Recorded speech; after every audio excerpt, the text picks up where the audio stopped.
Lecture Series. We are certainly pleased to see our audience tonight. And with us this evening, we have Bishop Vasquez, who is very much involved with campus ministry. And we are delighted to have him with us. And likewise, Dr. and Mrs. Ivany. So we welcome each of you as we begin this Lenten season. And hopefully you will find this series a very fruitful one for you, and perhaps also members of your own family. 17 years ago, a person who has been very much involved in Catholic publications got the idea that a series such as this might be helpful to the Diocese of Galveston-Houston. Her name is Margaret Hotze, and she has been a sponsor of this series for each of those 17 years. I'd like to invite Margaret up to give us a word.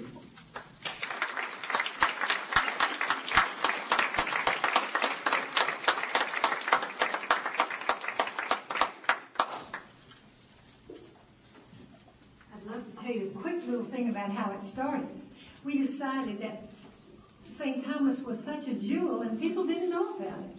So we wanted to have the theology department introduced to Houston. And that was when Father Jan Shenanowitz, I don't know if I'm pronouncing that right, Janowitz, but anyhow, it was head of the theology department. We put our heads together and we had the first Veritas Lenten Lecture Series. And everyone who has been in charge of the theology department since has thought it was a good idea. So this is our 17th year, and it looks like it's still prospering, and we'll always have something wonderful for you every year. And I thank you so much for coming again.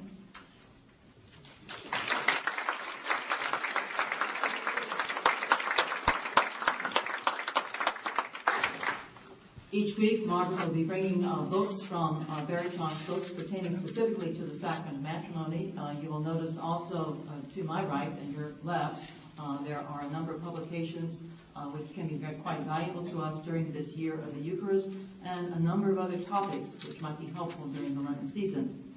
You probably note that next week we will have a person who is well authored, and her books, that is the books of Alice von Hildegren, will likewise be with us. This evening we have with us a person who has certainly made himself well known here at the University of St. Thomas, but he always says that when he is introduced, he likes everyone to know that he came from a farm. A farm in Kansas, of all places. Now you can just decide for yourself what that means. Dr. Paul Hahn went on from his farm in Kansas to earn bachelor's and master's degrees in English at Emporia State University in Emporia, Kansas. From then, he went on and taught English at North Illinois University in DeKalb, Illinois. And from then, went to Aquinas in St. Louis, where he earned a master's in theology. And from then, went to Wisconsin, where he became a writer for the Wisconsin Catholic Conference. Dr. Hahn completed his education at Marquette, where he earned a doctorate in theology. Marquette, of course, is in Milwaukee. He has taught over a number of years at 8 institutions, including 2 seminaries. We are delighted that he has made his home here at the University of St. Thomas. He is a past chair of the department. He is well known for teaching courses specifically in the area of Scripture, whether the Old Testament or New. Dr. Hahn is married, has 5 children, and I think just about all of his family is here this evening. Dr. Hahn is going to be carrying us through the Old Testament as we look at marriage.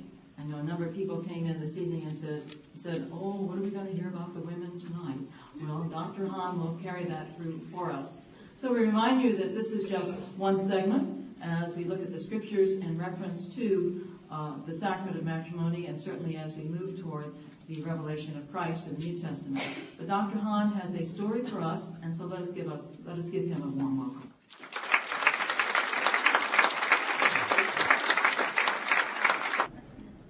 I'm going to be discussing the development of marriage in the Old Testament. We will discover that marriage changed throughout time as we progress through the Old Testament. And basically, I'm going to cover 3 periods that I'd like to divide Old Testament history into. The first period I'm going to refer to as the patriarchs. And now that includes Abraham, Isaac, Jacob, his 12 sons, beginning roughly about 1850 BC and taking us down to, let's say, 1250, when the law is given to Moses. So the first period is going to be the period of the patriarchs. The second period is going to be the period of the Mosaic law, when the laws that were established at that time were in full force. Now that begins around 1250, when Moses and the Israelites were at Mount Sinai, and that will carry us down to the Babylonian exile, or the return from the Babylonian exile, about 539 BC. The third period is that last 500 years between the return from the Babylonian exile and the coming of our Lord. That period, although it can be called the post-exilic period, I'm going to refer to as the period of wisdom literature, because the passages that we're going to look at concerning marriage from that era of Old Testament history are all from the wisdom literature. So, patriarchs, Mosaic law, wisdom literature. Let's begin with the patriarchs. Obviously, the opening 3 chapters of the Bible are important for our concept of marriage. As our Lord himself pointed out, he himself referred to these passages from Genesis. Genesis chapter 1, verses 26 to 27. God says, "Let us make humankind in our image, according to our likeness, and let them have dominion over the fish of the sea, over the birds of the air, over the cattle, over all the wild animals of the earth, and over every creeping thing that creeps upon the earth." So God created humankind in his image. In the image of God he created them. Male and female, he created them. This suggests that one purpose of human sexuality, of our existing as male and female, is procreation. And in fact, the immediately following verse fortifies that conclusion. Chapter 1, verse 28, God blessed them. God said to them, "Be fruitful and multiply. Fill the earth and subdue it. Have dominion over all the other creatures." Now that's Genesis chapter 1. If you turn to the second creation account in Genesis chapter 2, you get a slightly different take on the original couple. Here's Genesis chapter 2, verse 18. "The Lord said, 'It is not good that the man should be alone. I will make him a helper as his partner.' The rib that the Lord God had taken from the man he made into a woman and brought her to the man. Then the man said, 'This at last is bone of my bones and flesh of my flesh. This one shall be called woman, for out of man this one was taken.' Therefore, a man leaves his father and his mother and clings to his wife, and they become one flesh." Whereas the emphasis in the first creation account is on procreation, here the emphasis is on companionship. And as we all, I think, are aware, Vatican II emphasized that companionship was a second end or purpose of marriage. If you continue on into the next chapter of Genesis, you get the fall narrative. You get the biting of the fruit, the committing of the first sin, the expulsion from Eden. One of the effects of that is a disturbing of the sexual relationship. It's no longer ideal, as had been the case previously. At the end of chapter 2, the last statement in the chapter is, "The two were naked and were not ashamed." Now, however, after the fall, we get the statements, this is from Genesis 3, "The eyes of both were opened, they knew that they were naked, and they sewed fig leaves together and made loincloths for themselves." Fig leaves are extremely fragile. For them to try to use those to make loincloths is rather humorous. I think the author intended that. You get the statement by Yahweh to the woman, "I will increase your pangs of birth in childbearing. In pain you shall bring forth women. And your desire will be for him, but he will lord it over you." This suggests that dislocation has occurred between what ought to have been an equable relationship. Now, what we have then is an initial ideal which would appear to be monogamous. There's only the pair, followed by a declination from that ideal. Things have fallen off. And throughout the period of the patriarchs, this degeneration is evident in two particular ways. There's two aspects of marriage in the patriarchal period, aside from that initial ideal, that I'd like to mention to you. The first of them is polygamy, and the second will be concubinage. The term polygamy comes from two Greek words, poly, which means many, and gamos, which means marriage. So technically, polygamy is a general term that refers to any kind of multiple marriage. More technically, poly means many, gone means woman. So if it's multiple women and one guy, it's polygyny. Poly means many, andros means man. So if it's multiple men and one woman, then it's polyandry. Polyandry is extremely rare. Less than 1% of all cultures throughout history have been polyandrous, multiple. And they're usually very poor cultures where one individual man isn't going to be able to have a family unless he links up with another man and they both share the family. Very rare. Polygamy, on the other hand, is shockingly prevalent. Anthropologists did a survey of all societies throughout all of human history, over 4,000 of them. They discovered that 81% of human cultures have been polygamous. I'm now using polygamy in its more common reference of multiple women, and I'll continue to use it that way. 81%. That would seem like a heck of a lot of polygamies going on. But these are cultures which permit polygamy. That doesn't mean that much polygamy actually occurs in these societies. There are certain limiting factors which cause polygamy, even though it might be considered the ideal, not to be very prevalent. For one thing, a lot of these cultures will have laws which will limit polygamy to the king or to the king and the aristocracy. So the majority of men are not going to be able to do it legally anyway. In addition, it's expensive. I address myself to my fellow husbands. We all have one wife. It's expensive. So, the ability to afford more than one wife limits it already to less than perhaps 10%, even in these cultures that allow it. And thirdly, there's the sex ratio. Everywhere, men and women are approximately equal in their number. If we live in a society where he has two wives, and he has two wives, and he has two wives, there's going to be 6 other guys who don't have wives. So that too is going to limit the actual practice of polygamy. We're familiar with polygamy in the modern world primarily from two cultures. One of them is Mormonism. We're all aware that the Mormons practiced polygamy. Mormonism began, little footnote here, and we'll get back to the Old Testament.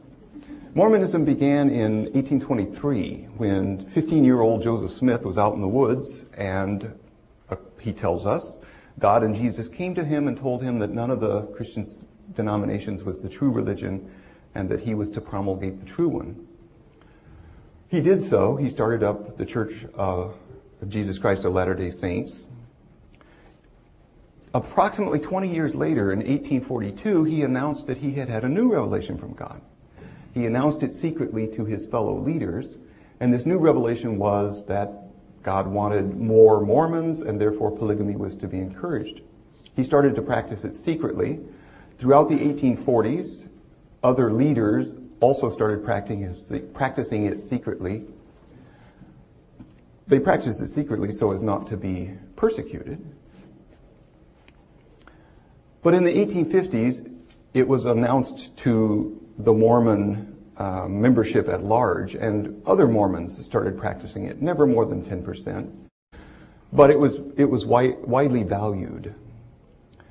In 1862, Abraham Lincoln declared that polygamy is against the law in the United States.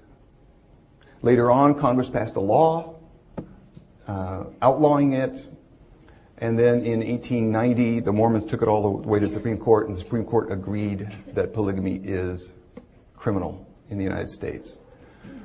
In that very same year, the leader at that time of the Mormons had a new revelation which said, polygamy is no longer to be practiced by Mormons. This is a revelation referred to by Mormons as, quote, the Manifesto. Since then, most Mormons, although they still consider polygamy to have been a genuine revelation, don't practice it. Some who never accepted or acknowledged the Manifesto still practice it, but generally secretly. The other culture in which we find polygamy today is Islam. The Quran has a verse which says that a man can have 4 wives, up to 4 wives. Muhammad was an exception. As the founder, he had 15 wives, but currently the maximum is 4.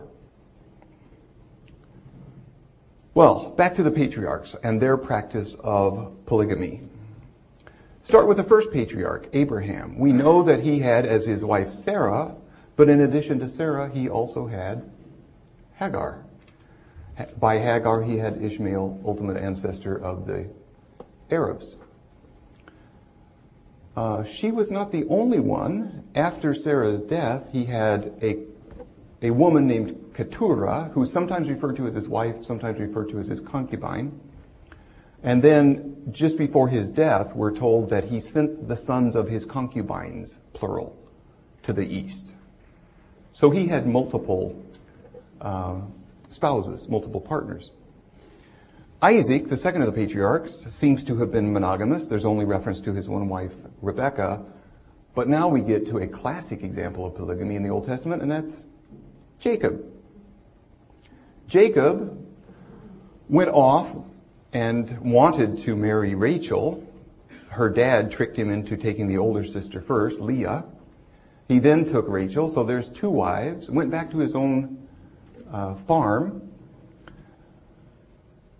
and had 6 sons by Leah, the elder of the 2 wives. At this point, Rachel, who's barren apparently, and upset about it, offers her serving girl, apparently a private slave belonging to Rachel, to her husband in order that the servant girl could be a surrogate mother. The servant girl, named Bilhah, produces 2 sons. Leah, not to be outdone, then offers her servant girl to Abraham.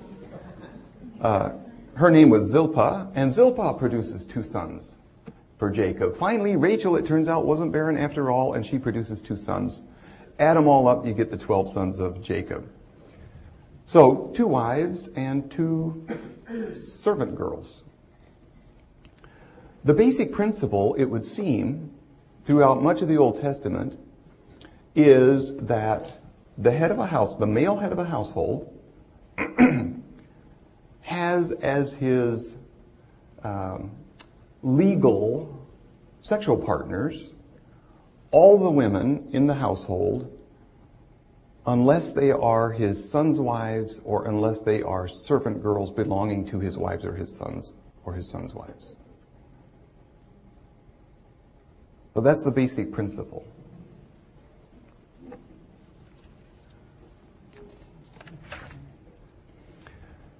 What was it like to live in a polygamous home? There have been arguments that polygamy actually is a good thing because there's companionship for the women and so on. Sometimes sisters get married and they can continue to live together. Generally speaking, however, polygamy is usually depicted as not having been very happy in the Old Testament. I give you a case in point. We know about Sarah and Hagar. That was not a happy relationship. Sarah gave Hagar to her husband Abraham because she was barren. And the child was born. Sarah was okay with that, but then she had a child. And she didn't want the serving girl's child to usurp the inheritance. So Sarah said to Abraham, Genesis chapter 21, "Cast out this slave woman with her son, for the son of this slave woman shall not inherit along with my son." The matter was very distressing to Abraham on account of his son. But Abraham rose early in the morning, took bread and a skin of water, gave it to Hagar, putting it on her shoulder along with the child, and sent her away. A distressing episode. Rachel and Leah were sisters. You'd think that they would get along. They didn't. Here's Genesis chapter 30. Reuben, son of Leah, found some mandrakes in the field and brought them to his mother Leah. Mandrakes were thought of as an aphrodisiac. Rachel said to Leah, "Please give me some of your son's mandrakes." She's barren. She hopes that this will help her get a child. But Leah said to Rachel, "Is it a small matter that you've taken away my husband?" Jacob preferred Rachel over Leah. "You want to take away my son's mandrakes too?"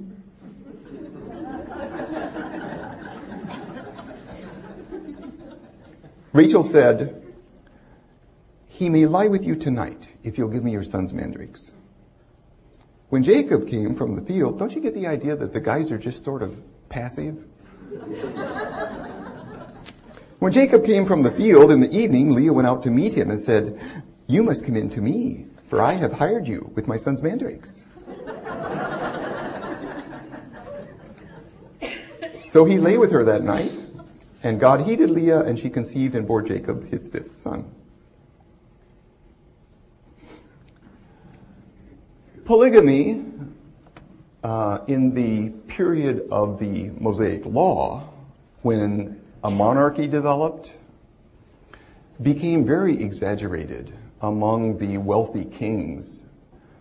They could afford tons of wives, and therefore they had tons of wives. A good case in point is Gideon. Gideon was leader of Israel during the period of the Judges. He had 70 sons, not all by the same woman. Gideon had 70 sons, for he had many wives, we're told in Judges 8. Judges 12, Ibzan, another of the judges, had 30 sons, and he had 30 daughters. David had 6 sons by 6 different women while he was at Hebron. When he left Hebron and went to Jerusalem to be king, he had 13 more sons by various wives and concubines. Solomon is the case par excellence.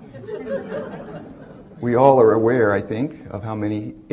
Solomon had 700 wives and 300 concubines. And then he died.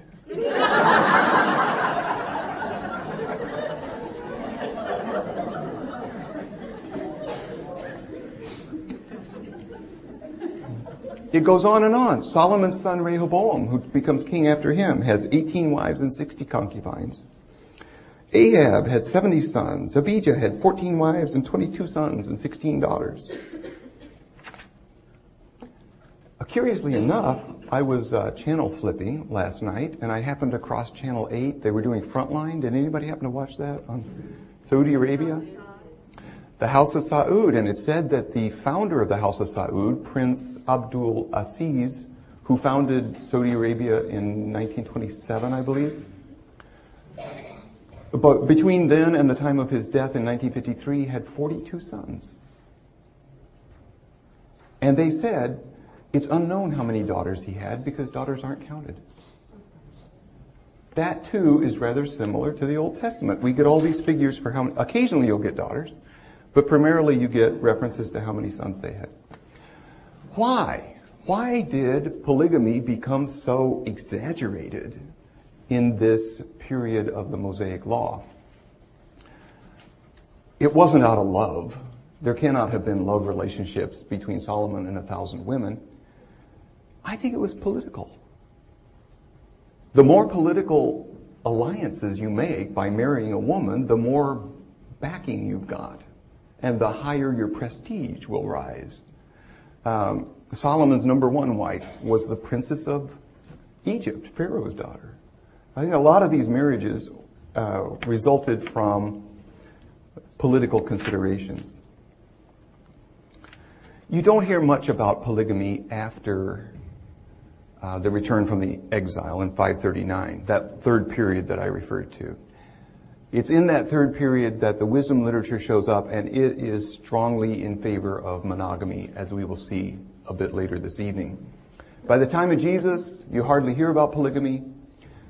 But curiously enough, Judaism did not completely outlaw polygamy until around the year 1000 AD. Rabbi Gershom in Germany made that ruling, and it has stuck ever since. Now, the other aspect during the patriarchal period is concubinage, the use of concubines, and I've made reference already to the existence of concubines. Who were these concubines? What was their status? The Hebrew word is pilagesh, and this Hebrew word pilagesh seems to refer to any woman who cohabits habitually with a man but is not his wife and for whom there is no definite lasting period of relationship. Abraham possessed concubines, as I mentioned earlier. Solomon had 300, we've mentioned. David possessed concubines, I mentioned that. Solomon's son Rehoboam had 60 concubines. Where did these women come from? The majority of them were slaves. The majority of them were poor. A lot of them were women, girls, whose fathers could not afford to arrange an adequate marriage for them. They had no property to make them attractive to Israelite men. So they get sold into concubinage. Some of them, in addition to most of them being slaves, some of them were captives of war. There's a passage in Deuteronomy 21. When you go out to war against your enemies and you take them captive, suppose you see among the captives a beautiful woman whom you desire and want to marry. And so you bring her home to your house. She shall shave her head, pare her nails, discard her captive's garb, and shall remain in your house a full month, mourning for her father and mother who have just died in the war. After that you may go into her and be her husband, and she shall be your wife. But if you are not satisfied with her, you shall let her go free and not sell her for money. You must not treat her as a slave, since you have dishonored her. Now that sounds like a reasonable treatment.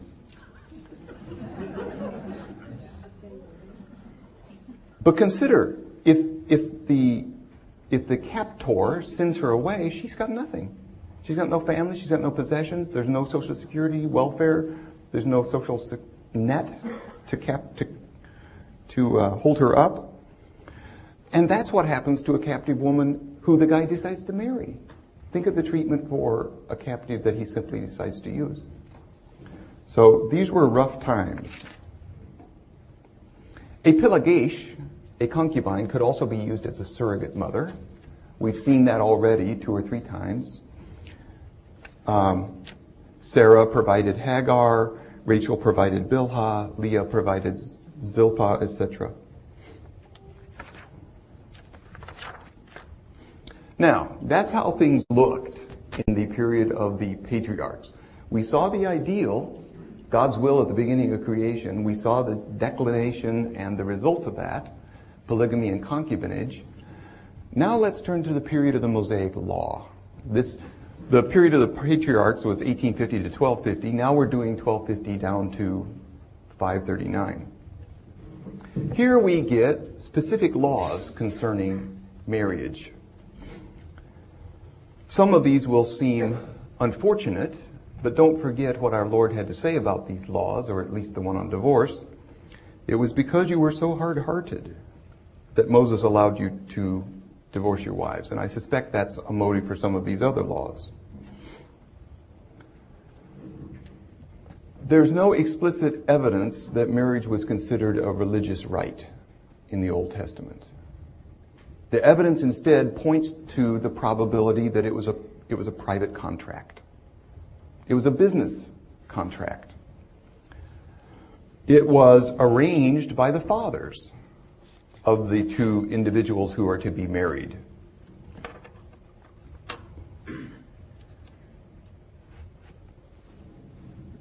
There were laws concerning who could get married to whom.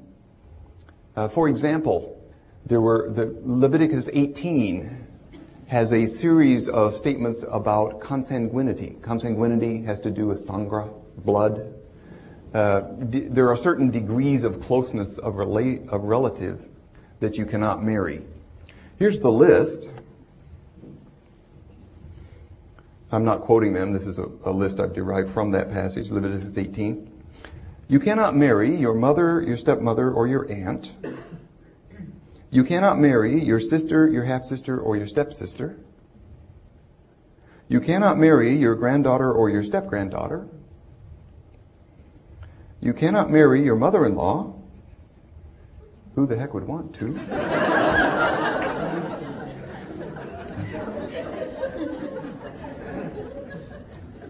You cannot marry your sister-in-law or your daughter-in-law. You cannot marry both a woman and her daughter simultaneously. You cannot marry a menstruating woman. And you cannot marry a woman who's married at that time to one of your kinsmen. So there were laws of consanguinity, just as we have laws of consanguinity in the Code of Canon Law in Catholicism. There were also laws concerning the ages at which you could marry. Generally speaking, females wed soon after puberty. That shouldn't shock us because that seems to have been the case throughout most of human history. We're all familiar with Romeo and Juliet. She was probably 13, 14.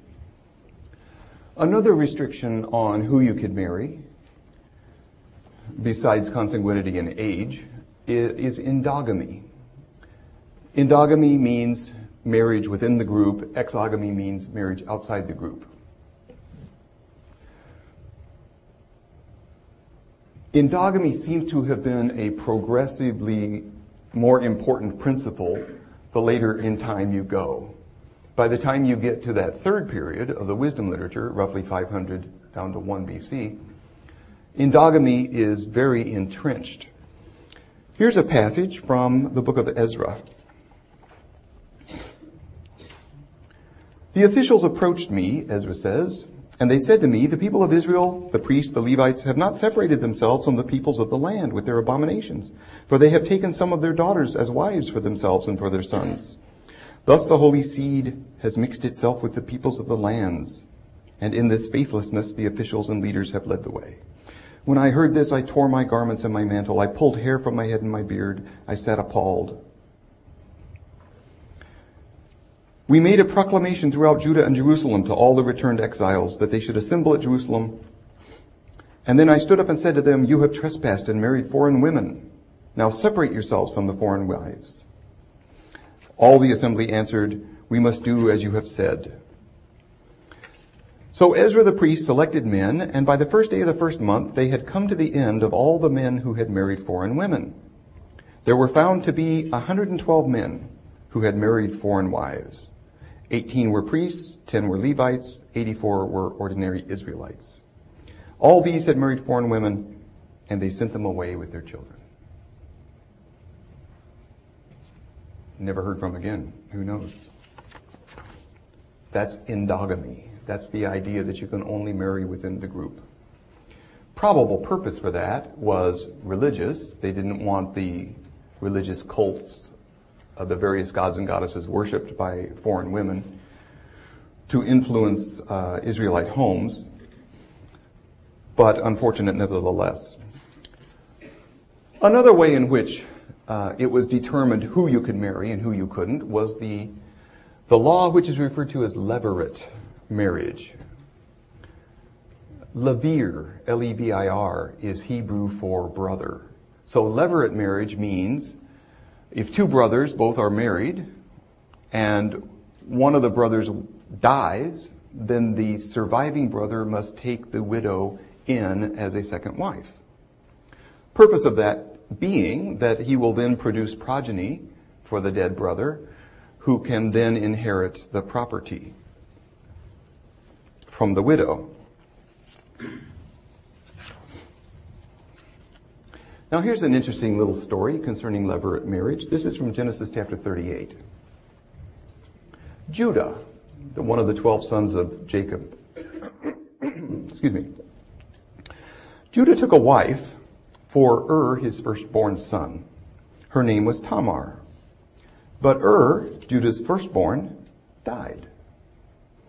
Then Judah said to Onan, another of his sons, "Go into your brother's wife and perform the duty of a brother-in-law to her. Raise up offspring for your brother." But since Onan knew that the offspring would not be his, he spilled his semen on the ground whenever he went into his brother's wife, so that he would not give offspring to his brother. Coitus interruptus. What he did was displeasing in the sight of the Lord, and he died also. Then Judah said to his daughter-in-law Tamar, "Remain a widow in your father's house until my son Shelah grows up." For Judah feared that Shelah would die too, like his brothers. So Tamar went to live in her father's house. In course of time, Tamar heard that her father-in-law was going up to Timnah to shear his sheep. So she put on her widow's garment. She put off her widow's garments, put on a veil, wrapped herself up, and sat down on the road to Timnah. She saw that Shelah had grown up, yet she had not been given to him in marriage. When Judah passed by, he thought her to be a prostitute, for she had covered her face. He went over to her at the roadside and said, "Come, let me come into you." He did not know that she was his daughter-in-law. She said, "What will you give me that you may come into me?" He answered, "I will send you a kid from the flock." She said, "Only if you give me a pledge until you send the kid." He said, "What pledge?" She said, "Your signet ring, your cord, and the staff that's in your hand." So he gave them to her and went into her, and she conceived by him. When Judah sent the kid to recover the pledge from the woman, he could not find her. He asked the townspeople, "Where's that temple prostitute who was at Enaim by the wayside?" They said, "No prostitute has been here." About 3 months later, Judah was told, "Your daughter-in-law Tamar has played the whore. Moreover, she's pregnant as a result." Judah said, "Bring her out, let her be burned." As she was being brought out, she sent word to her father-in-law, "It was the owner of these who made me pregnant." She said, "Take note, please, whose these are, the signet and the cord and the staff." Then Judah acknowledged them, and he said, "She is more in the right than I, since I did not give her to my son Shelah." And he did not lie with her again. When the time of her delivery came, there were twins in her womb, which is a sign of blessing. So there is an instance of the practice of the levirate law. It's your duty as nearest of kin to provide offspring for the widow of your kin. All right, now we've talked about who can get married, the laws concerning who can get married, consanguinity, the age you can get married, endogamy, levirate marriage. Now let's talk about the process. We've already mentioned that it's the fathers who arrange the marriages. One of the things that the two fathers will talk about is the dowry. Dowry was very important in Old Testament times because this is a private business contract. A marriage is arranged by these two men. The word mohar, which we translate dowry, literally means the bride price or the price of the bride. Marriage was seen as a purchase. The man purchases the woman to be his wife, but there has to be a price for her. Ordinarily, mohar or dowry would be hard assets, jewels, gold, that sort of thing. Sometimes you could pay a dowry in service by serving the father of your bride-to-be. That happened with Jacob, you'll recall. He served for 7 years intending to get Rachel, gets tricked on the wedding night. Leah goes in instead, works another 7 years as a dowry, and winds up with both wives. Sometimes a daughter would be given as a reward for prowess in war. Saul was at war with the Philistines. He had a daughter named Michal who fell in love with David. and who prompted her father to inquire about whether it would be possible for she and David to marry. Saul was pleased at that. He said to David, "You may marry my daughter Michal, but the price will be 500 foreskins of the Philistines," which would be proof that he had killed 500 of them. And he did it. He brought them, and that was the dowry by which he bought Michal as a wife. Dowry could also be real estate. There's reference to one of the kings purchasing a wife by giving away a city.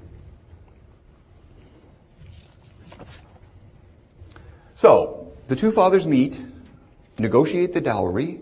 What would be the next step according to the Mosaic laws concerning marriage? Well, the next step is betrothal.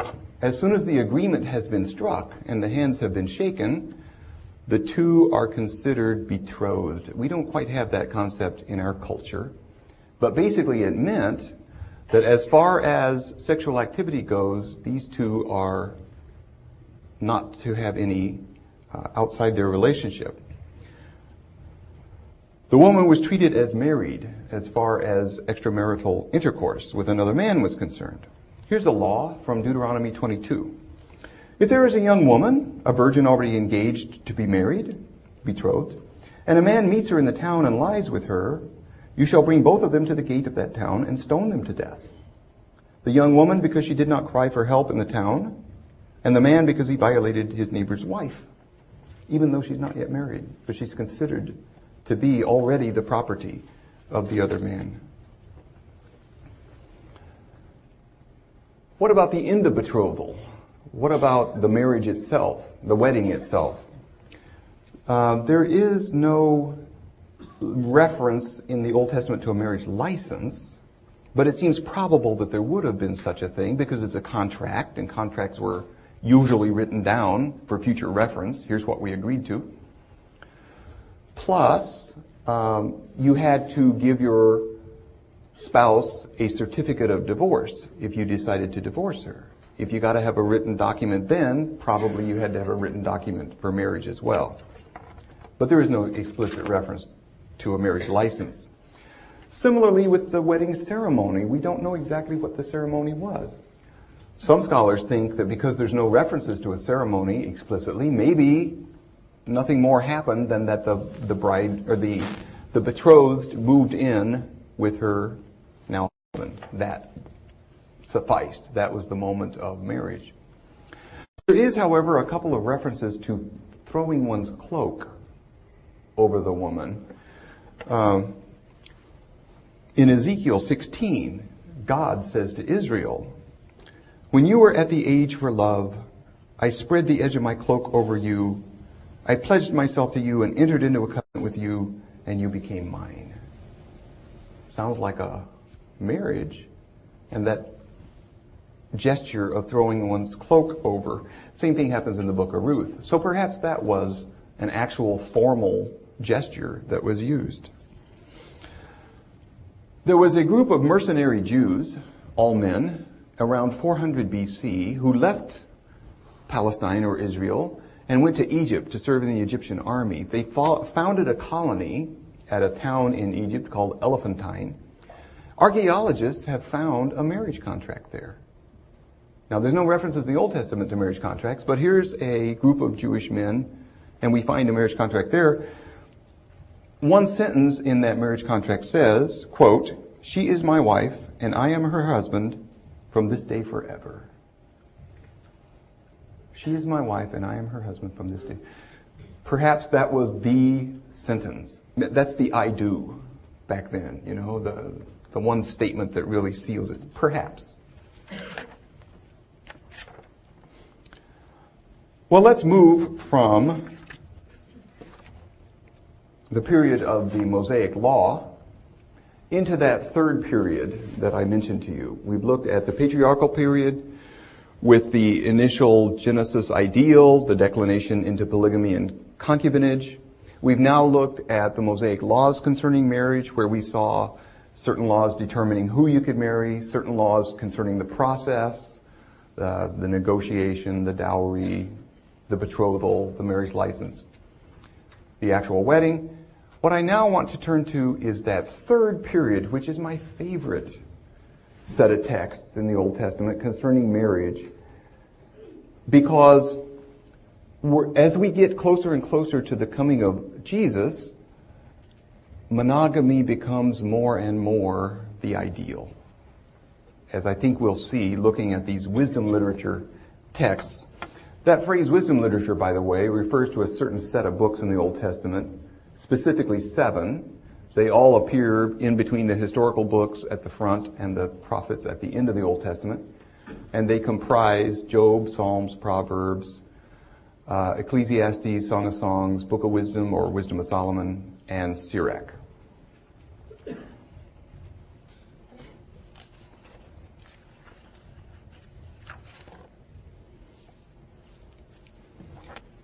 Book of Proverbs has some things to say about male-female relationships. Mostly it's good, but I thought you might be curious to hear what they say about bad relationships. Proverbs 19:13. A wife's quarreling is a continual dripping of rain. That's repeated in Proverbs 27. A contentious wife is like continual dripping on a rainy day. Here's another one I kind of like. A beautiful woman without good sense is like a gold ring in a pig's nose.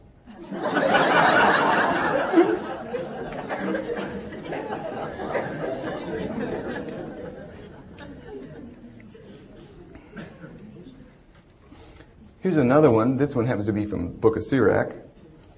To a quiet husband,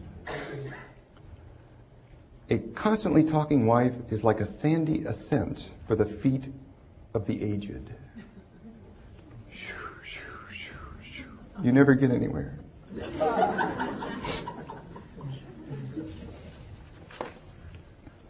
Now, how do these wisdom literature books describe a good wife?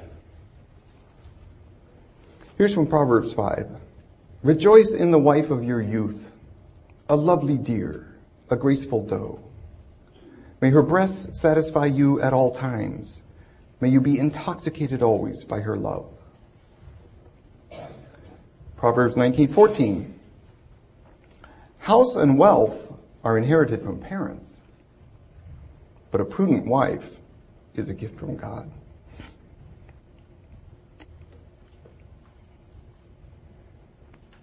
Proverbs 31 is a famous extolling of the virtues of a good wife. A capable wife who can find. She is far more precious than jewels. The heart of her husband trusts in her, and he will have no lack of gain. She does him good and not harm all the days of her life. She rises while it is still night and provides food for her household and tasks for her servant girls. She opens her hand to the poor and reaches out her hands to the needy. Strength and dignity are her clothing, and she laughs at the time to come. She opens her mouth with wisdom, and the teaching of kindness is on her tongue. She looks well to the ways of her household and does not eat the bread of idleness. Her children rise up and call her happy. Her husband, too, praises her. He says, many women have done excellently, but you surpass them all. Charm is deceitful, beauty is vain, but a woman who fears the Lord is to be praised. All of these, without exception, are from the male point of view. That should not surprise us. This is a period in the development of human culture when sexual differentiation of tasks was traditional. Men worked outside the home, women took care of the home, where all public business was conducted by the men. Consequently, it was only the men who became literate. So it should not surprise us that all writings we have from this period are from the male point of view. Nevertheless, you can hear in these passages, I think, the true note of love. Concerning a good wife, here's what Ecclesiastes has to say. Ecclesiastes is also known as Koheleth. This is Koheleth chapter 9, verse 9. Enjoy life with the wife whom you love, all the days of your vain life that you are given under the sun, because that is your portion in life and in your toil at which you toil under the sun. Chapter 11 of Koheleth. Rejoice, young man, while you are young, and let your heart cheer you in the days of your youth. Follow the inclination of your heart and the desire of your eyes. But know that for all these things God will bring you into judgment. Banish anxiety from your mind, put away pain from your body, for youth and the dawn of life are vanity. Cautionary note there. We come now to what you've all been waiting for, Song of Songs. Before I do Song of Songs, which is describing sexual relationship between a man and a woman, I want to quote a proverb which I've always loved. Proverbs chapter 30, verses 18 to 20. 3 things are too wonderful for me. No, there are 4 things that I do not understand. The way of an eagle in the sky. How does that stay up there? The way of a snake on a rock. How's that able to move? The way of a ship on the high seas. How come it doesn't sink? And the way of a man with a woman. You can't understand it. It's a mystery. Now here's a Song of Songs. Song of Songs is actually, most scholars believe, a collection of wedding songs. These are probably ancient Jewish songs that were sung by the men and women who had attended the wedding and are now processing the couple to the marriage bed. So on their way from the place where the wedding took place to the home of the groom, these songs are sung and they're antiphonal. They're actually dialogues back and forth between the men and the women. But they're singular because purportedly this is the bride speaking and this is the groom speaking. And you can hear this back and forth dialogue quality to the Song of Songs. The woman. While the king was on his couch, my nard gave forth its fragrance. My beloved is to me a bag of myrrh that lies between my breasts. The man. Ah, you are beautiful, my love. Ah, you are beautiful. Your eyes are doves. Your cheeks are like halves of a pomegranate behind your veil. The woman, describing the man coming toward her. Who is this that looks forth like the dawn, fair as the moon, bright as the sun, terrible as an army with banners? The man. You are stately as a palm tree, and your breasts are like its clusters. I will climb the palm tree and lay hold of its branches. Oh, may your breasts be like clusters of the vine, and the scent of your breath like apples, and your kisses like the best wine that goes down smoothly, gliding over lips and teeth. The woman. I am my beloved's, and his desire is for me. Oh, that his left hand were under my head, and that his right hand embraced me. The man. How graceful are your feet in sandals, O queenly maiden. Your rounded thighs are like jewels, the work of a master hand. Your navel is a rounded bowl that never lacks mixed wine. Your belly is a heap of wheat encircled with lilies. Your two breasts are like two fawns, twins of a gazelle. Your neck is like an ivory tower. Your eyes are pools in Heshbon. Your nose like a tower of Lebanon. I think she would have enjoyed that. Did you notice he traveled up the body?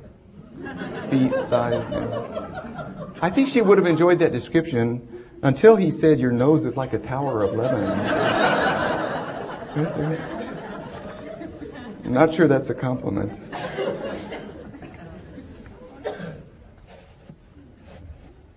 Well, now we come to one volume of those 7 books, one volume that ought to have been among the 7 books in the wisdom literature. That's the book of Ruth. Ruth is a short story written probably about 300 BC. We're in that last period, the last 500 years or so before Christ. We've seen how more and more fiercely endogamy was entrenched among the Israelites. Remember that passage from Ezra? They have married foreign wives. The holy seed will be diluted. A lot of scholars think that the book of Ruth might have been written by some Israelite who thought that this was not right, this treatment of foreign women. And so the book of Ruth perhaps was written as a gentle protest against this treatment of foreign women, because Ruth herself is a Moabitess. Since it's a short story, one would have thought it would wind up in the wisdom literature, where literature as we normally think of it typically shows up. But because it's in past tense and because it's set during the period of the Judges, it wound up as an appendix to the book of Judges. At any rate, here's the book of Ruth. I'm obviously going to shorten it, but I've tried to preserve the narrative. There was a famine in the time of the Judges, and Elimelech of Bethlehem, with his wife Naomi and his 2 sons, went into the country of Moab, right next door, southeast of Israel. There Elimelech died, and Naomi was left with her 2 sons, Chilion and Mahlon. These 2 took Moabite wives. Chilion married Orpah, later on had a TV show. Mahlon married Ruth, but after 10 years, the sons also died. So all 3 women were left widows. When Naomi heard that the Lord had ended the famine back in Israel, she set out to return to Bethlehem, her hometown. Naomi said to her daughters-in-law, "Go back, each of you, to your mother's house. May the Lord deal kindly with you as you have dealt with the dead and with me. The Lord grant that you may find security, each of you in the house of a husband." She kissed them, and they wept aloud. They said to her, "No, we will return with you to your people." But Naomi said, "Do I still have sons in my womb, that they may become your husbands?" So Orpah kissed her mother-in-law and left. But Ruth clung to her and said, "Where you go, I will go." This is obviously the passage that's frequently used in marriage ceremonies now. It's actually said by the daughter-in-law to the mother-in-law, but quite applicable between a man and a woman. "Where you go, I will go. Where you lodge, I will lodge. Your people shall be my people, and your God my God. Where you die, I will die. There will I be buried. May the Lord do thus and so to me, and more as well, if even death parts me from you." So Naomi returned together with Ruth the Moabite. They came to Bethlehem at the beginning of the barley harvest. And Ruth went to a field to glean among the ears of grain. As it happened, Ruth came to the field of a man named Boaz, a prominent rich man, who was a relative of Naomi's dead husband, Elimelech. When Boaz arrived from the town, he said to his servant in charge of the reapers, "To whom does that young woman belong?" The servant answered, "She's the Moabite who came back with Naomi. She's been on her feet from early this morning until now, without resting even for a moment." Poor people were allowed to follow the reapers and gather whatever grain happened to fall on the ground. Then Boaz said to Ruth, "Now listen, my daughter, do not go to glean in another field. I have ordered the young men not to bother you. If you get thirsty, go to the vessels and drink. All that you have done for your mother-in-law since the death of your husband has been fully told me. May you have a full reward from the Lord, under whose wings you have come for refuge." That night her mother-in-law saw how much Ruth had gleaned and said, "Where did you glean today?" Ruth said, "The name of the man was Boaz." Naomi said, "The man is a relative of ours, one of our nearest kin. Go out with his young women always, otherwise you might be bothered in another field." So Ruth stayed close to the young women of Boaz, gleaning until the end of the barley and wheat harvests, 2 or 3 months later. Then Naomi said to Ruth, "My daughter, I need to seek some security for you, so that it may be well with you. Boaz is winnowing barley tonight at the threshing floor. Now wash and anoint yourself, put on your best clothes, go down to the threshing floor, but do not make yourself known to the man until he has finished eating and drinking. When he lies down, observe the place where he lies, then go, uncover his feet, and lie down. He will tell you what to do." So when Boaz had eaten and drunk, and he was in a contented mood, a little tipsy, I think, he went to lie, plus he just got his wealth for the year, his harvest is in. He went to lie down at the end of the heap of grain. That's a nice fertility image, isn't it? Then she came stealthily and uncovered his feet and lay down. At midnight, the man started in his sleep, turned over. Lo and behold, there lying at his feet was a woman. He said, "Who are you?" She answered, "I am Ruth, your servant.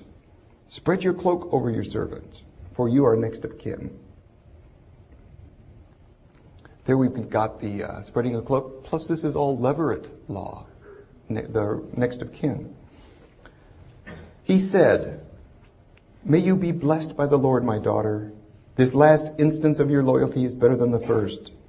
You have not gone after young men, whether poor or rich. But though I am a near kinsman, there is another kinsman more closely related than I. Remain this night, and in the morning, if he will act as next of kin for you, well and good, let him do it. If he is not willing to act as next of kin for you, then as the Lord lives, I will act as next of kin for you. Lie down until the morning." So she lay at his feet until morning, but got up before one person could recognize another, for he said, "It must not be known that the woman came to the threshing floor." She came to her mother-in-law, who said, "How did things go with you, my daughter?" Naomi's kind of a matchmaker, you know. Ruth told her all that the man had done for her, and Naomi replied, "Wait, my daughter, the man will not rest, but will settle the matter today." No sooner had Boaz gone up to the gate and sat there than the next of kin of whom Boaz had spoken came passing by. So Boaz said, "Come over, friend, sit down here." Then Boaz took 10 men of the elders of the village and said to the next of kin, "Naomi, who has come back from the country of Moab, is selling the parcel of land that belonged to our kinsman Elimelech. If you will redeem it, redeem it. But if you will not, tell me, for I come after you." The next of kin said, "I will redeem it." Then Boaz said, "The day you acquire the field from the hand of Naomi, you are also acquiring Ruth the Moabite, the widow of the dead man, to maintain the dead man's name on his inheritance." At this, the next of kin said, "I cannot redeem it for myself without damaging my own inheritance. Take my right of redemption yourself." And he took off his sandal, which was a symbol, according to Mosaic law, for declining. Then Boaz said to the elders and all the people, "Today you are witnesses." All the people who were at the gate along with the elders said, "We are witnesses. May the Lord make the woman who is coming into your house like Rachel and Leah, who together built up the house of Jacob. May you produce children in Bethlehem, and through the children that the Lord will give you by this young woman, may your house be like the house of Perez, whom Tamar bore to Judah." Another story we read. So Boaz took Ruth, and she became his wife. When they came together, the Lord made her conceive, and she bore a son. Then the women of the village said to Naomi, the mother-in-law, "Blessed be the Lord, the child shall be to you a nourisher in your old age. For your daughter-in-law, who loves you, who is more to you than 7 sons, has borne him." Then Naomi, the mother-in-law, took the child and laid him in her bosom and became his nurse. They named the child Obed. He became the father of Jesse, who was the father of David.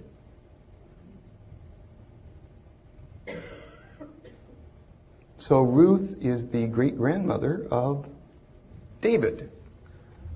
Whoever wrote this short story in 300 AD or BC or so, David is back in 1000. This is probably written around 300 based on language, wordage, and so on. Created a great-grandmother for David who was a foreign woman. This is a way of saying treatment of foreign women ought to be better because they're important ancestors of ours. Matthew, in his genealogy of Jesus, includes Ruth. Not only includes Ruth, he includes Tamar, who had disguised herself as the prostitute in order to ensure that the Levirate law was enacted. Well, I got 15 minutes left. Can I read you one more story? I like these wisdom literature stories. Now this one, everybody knows Ruth, right? That wasn't a surprise to any of you. You've heard it before. I want to read to you now the story of Tobit, because I don't think Tobit gets the recognition that it ought to. I think it's a wonderful story. There was a woman named Sarah who was married to 7 husbands. But every time she got married to a man and went into the bridal chamber on the wedding night, a demon named Asmodeus killed each of them before consummation. A relative of Sarah's, a young man, Tobias, happened to be going to Sarah's town to recover some money that his father, Tobit, had deposited there. On his way, the angel Raphael joined Tobias as a fellow traveler, but he's in disguise. Tobias doesn't realize that it's an angel. Raphael mentions Sarah to Tobias and points out that Tobias is the next of kin now that these other men have died, and therefore has the right to marry her. Tobias, however, had already heard about Sarah, and he says, "I've heard that she already has been married to 7 husbands, and that they died in the bridal chamber. On the night when they went into her, they would die. I've heard people saying that it was a demon that killed them. It does not harm her, but it kills anyone who desires to approach her. So now, since I am the only son my father has, I am afraid that I may die and bring my father's and mother's life down to their grave, grieving for me, and they have no other son to bury them." Raphael, however, tells Tobias that if on the wedding night he will take the entrails from a fish, specifically the gall bladder and the liver, and burn them, that will force the demon away from the spot, and they can consummate the marriage. So Tobias decides to give it a try. He and Raphael go to the house of Sarah's father, a fellow named Raguel. But even Raguel, the father of the girl, warns Tobias, "I have given her to 7 men of our kinsmen, and all died on the night when they went into her. But now, my child, eat and drink, and the Lord will act on behalf of you both."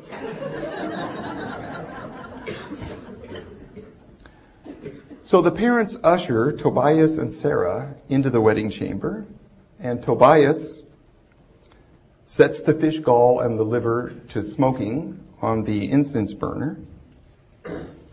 And we're told the odor of the fish so repelled the demon that he fled to the remotest part of Egypt. Raphael instantly followed him and at once bound him there hand and foot. The parents leave the chamber and Tobias and Sarah are left alone. This is Tobit chapter 8. When the parents had gone out and shut the door of the room, Tobias got out of bed and said to Sarah, "Sister, get up. Let us pray and implore our Lord that he grant us mercy and safety." So she got up, and they began to pray and implore that they might be kept safe. Tobias began by saying, this too is a speech which is frequently used in marriages nowadays. Tobias prayed, "Blessed are you, O God of our ancestors, and blessed is your name in all generations forever. Let the heavens and the whole creation bless you forever. You made Adam, and for him you made his wife Eve as a helper and support." Here we have reference back to that ideal at the beginning, which has gradually become emergent as we're getting closer to the time of Jesus.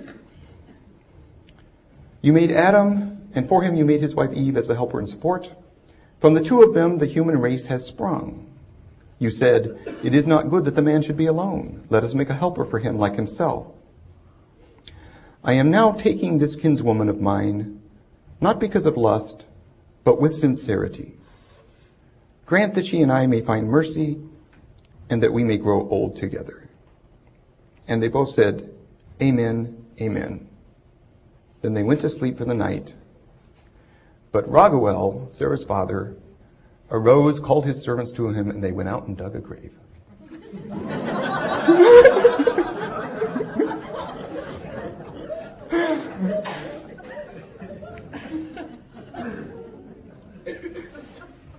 When they had finished digging the grave, Raguel went into his house and called his wife and said, "Send one of the maids and have her go in to see if he's alive. If he's dead, let's bury him without anybody knowing it." So they sent the maid, lit a lamp, opened the door. The maid went in and found them sound asleep together. Then the maid came out and informed them that he was alive and that nothing was wrong. Raguel said, "Blessed are you, O God, with every pure blessing. Let all your chosen ones bless you. Let them bless you forever." Then he orders his servants to fill in the grave real fast.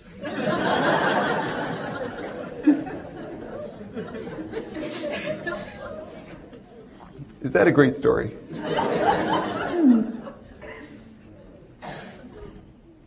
Well, my time is almost up. I'd like to conclude with one very short psalm, also from the wisdom literature, which describes, his favorite psalm of mine, describes the joys of a monogamous household. Psalm 128. Happy is everyone who fears the Lord, who walks in his ways. You shall eat the fruit of the labor of your hands. You shall be happy, and it shall go well with you.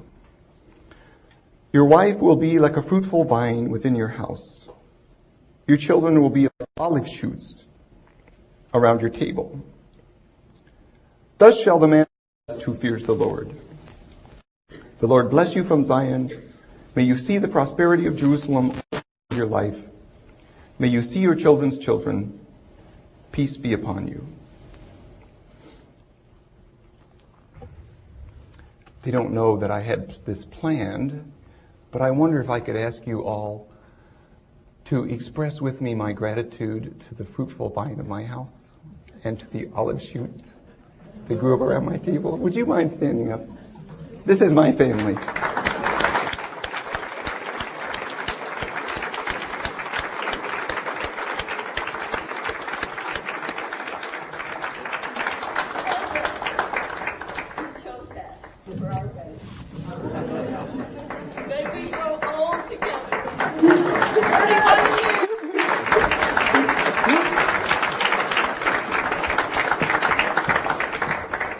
I didn't know she was going to give a speech.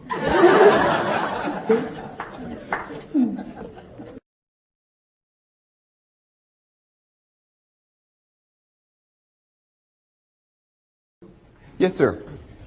You had mentioned there through the patriarch period and Mosaic period, there's an evolution of toward monogamy, and since God is infallible, I think the authors of the Bible in this time, later time, saw the wisdom of the damage that polygamy did, and wrote about that brought us to this point, or do you think it was maybe something that God had intended. I think you're making an excellent point. You're referring to something that is usually referred to by theologians as the principle of progressive revelation. This is the idea that God's revelation to us in Scripture is progressive from earlier portions to later portions. This is a principle, by the way, which has most recently been enunciated by Vatican Council II. Of the 16 documents that Vatican Council II promulgated, one of the most important is known as Dei Verbum, Word of God, or in English it's usually referred to as Dogmatic Constitution on Divine Revelation. In there, they say that there are things in the Old Testament which are incomplete or which are not as they are ultimately in the New Testament, but one can see a progression or a movement in the Old Testament toward the New. They also make the statement, quote, this is from, I think, chapter 3 of that document, Christ is the fullness of revelation, unquote. Christ is the fullness of revelation. If Christ is the fullness of revelation, then that means revelation prior to him must have been something less than full, and therefore partial and incomplete. So I think this idea that you're suggesting of a progression throughout the Old Testament toward the fullness of revelation when our Lord comes is a very solid principle of Catholic exegesis. Yes, sir. Perhaps almost in a dotted line connection to the gentleman's question, I'd like to take you back to your explanation about the restrictions that were placed during Leviticus, when you referred in Leviticus to these limitations that were placed on marriage. Are you referring specifically to the blood relation degrees? Blood relation. Okay. Do you feel, or is there evidence that these came about by virtue of genetic mistakes, or too many imbeciles in the family, or perhaps that this was done out of respect for the family unit, trying to preserve a family unit per se? Or where do you feel that came from? That's a very interesting question.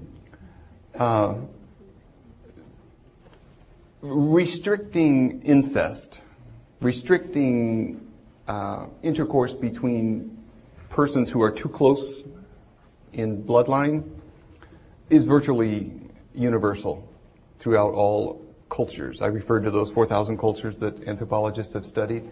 One of the things they've discovered is that incest, prohibition or taboo on incest is virtually universal throughout humanity, as in fact it is in a lot of the higher mammals as well.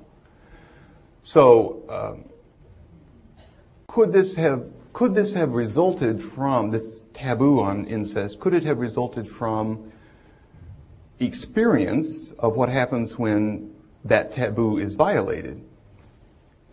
That perhaps that's the case, but since that taboo on incest, avoidance of incest, exists even in the higher mammals, it may not be the result of experience. It may rather be something that God has implanted in us in order to ensure that it won't happen.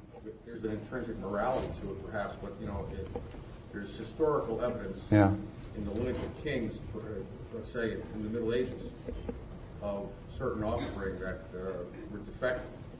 But I don't know of any reference in the Old Testament to sons, daughters, or what have you being so damaged by incestuous relations.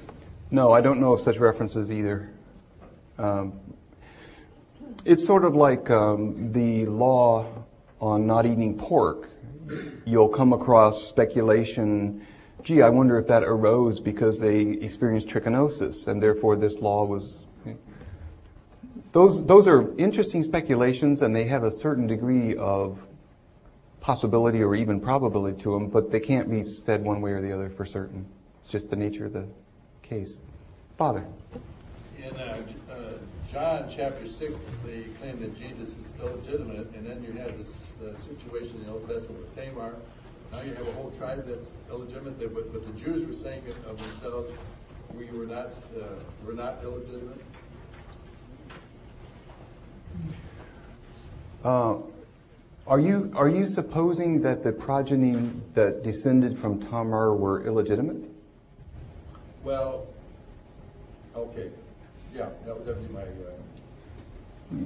But I'm not sure the Israelites would have... Okay, so they would have been overruled by the Levirate?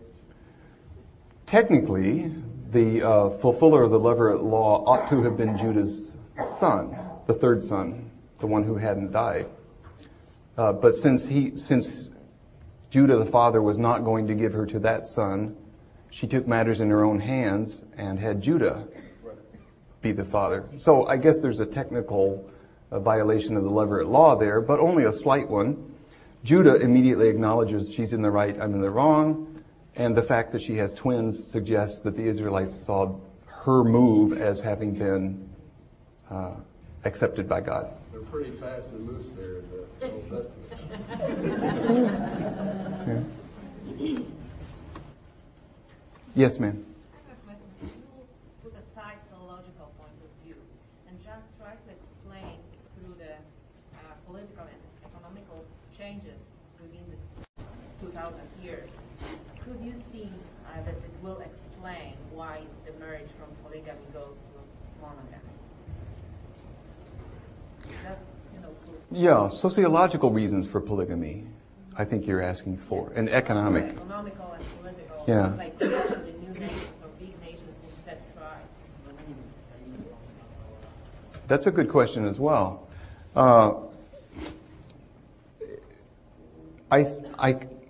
I can think of several reasons why polygamy would have arisen. One of them is, if you have multiple wives, you have additional hands available to work the fields. So in a farming culture like Neolithic culture, that would be a consideration. If you have multiple wives, you'll have multiple children. That's more hands to work the fields, more crops to be brought in, increased wealth resulting in higher prestige and status in the culture. So I think it's those sorts of considerations that probably were at work in making polygamy acceptable. Then why would we change over this 2,000 years? Why would the same factors not play a role later on? I think one of the big factors is what Jesus said. New Testament is next week, so I don't want to get into it too much. But we're all aware that he emphasized monogamy. It was because of your hardness of heart that God allowed you to divorce. One could put in polygamy there perhaps just as well. From the beginning, it was God's will that a man leave his mother, cling to his wife, and the two shall become one flesh, and let no man put that asunder. So I think it's largely his emphasis on monogamy, which has resulted in monogamy in Western culture. And we're now at a point where equality of the sexes is approaching. I think that also ultimately has some roots in Jesus. Other factors maybe too, but I think a lot of that comes from Jesus. Yes? But with all these good questions, here's a really bad one. There are no bad questions.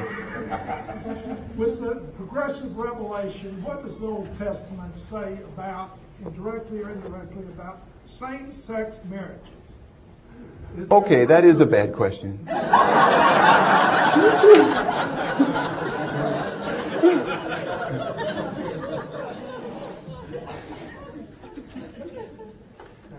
If you go to Leviticus 18, which is where you find the consanguinity laws, that list ends by prohibiting homosexuality.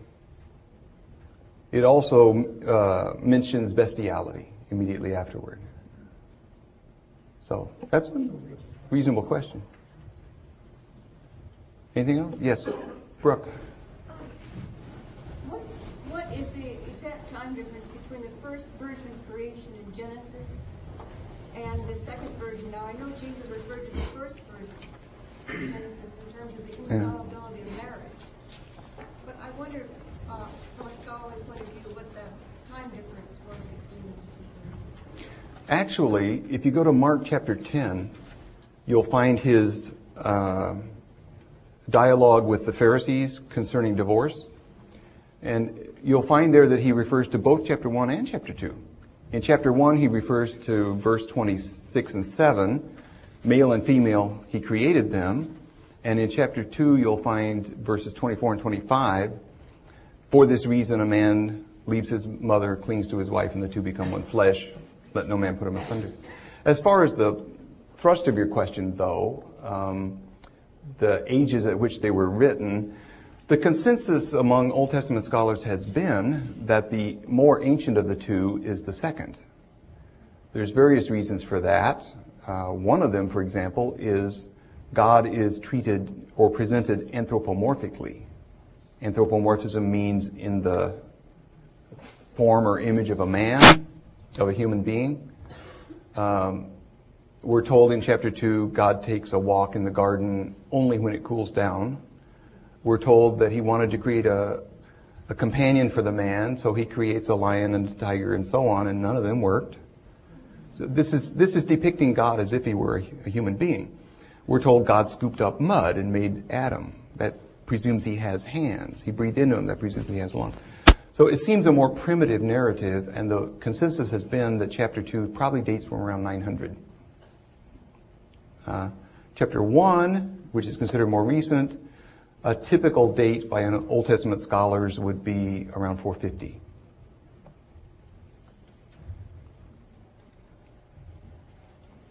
Thank you very much. Appreciate your time.